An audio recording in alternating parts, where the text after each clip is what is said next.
What is Hirayama disease?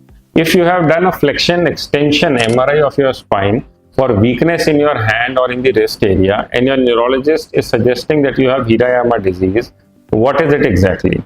So let's talk about Hirayama disease today.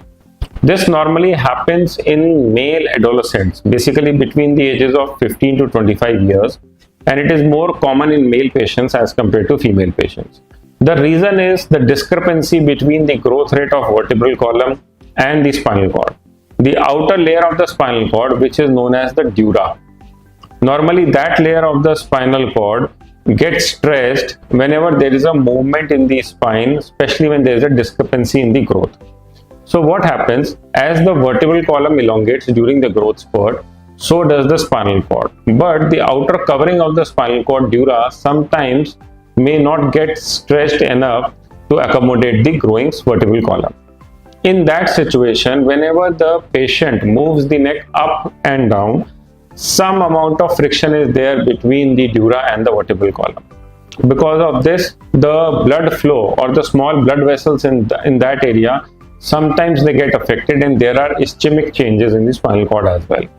So because of this, the patient might develop weakness in hand muscles, wrist muscles or forearm muscles, and it can be on one side or on both the sides. It can be symmetrical or asymmetrical, or it can be progressive, or it can progress to a certain extent and then restrict itself. So normally for such situations, the neurologist first of all suggests that you should restrict your spine movement. So he might suggest you a collar. That collar is to be worn for a variable period of time, but normally the aim of collar is to restrict the movement. Secondly, he might give you some nerve medicines. Thirdly, he might give you some short course of steroid if the problem is profound. However, if nothing works, then surgery might be indicated in few cases where we do a surgical stabilization of the spine and we create more space for the spinal cord. Now what happens? This surgery can be done through the posterior or the back approach, or it can be done through the front approach or the anterior approach.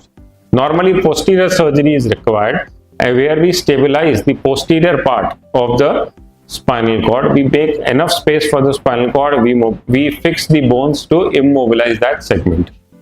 This normally gives good result.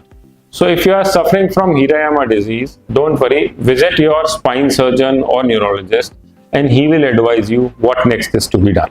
Thank you.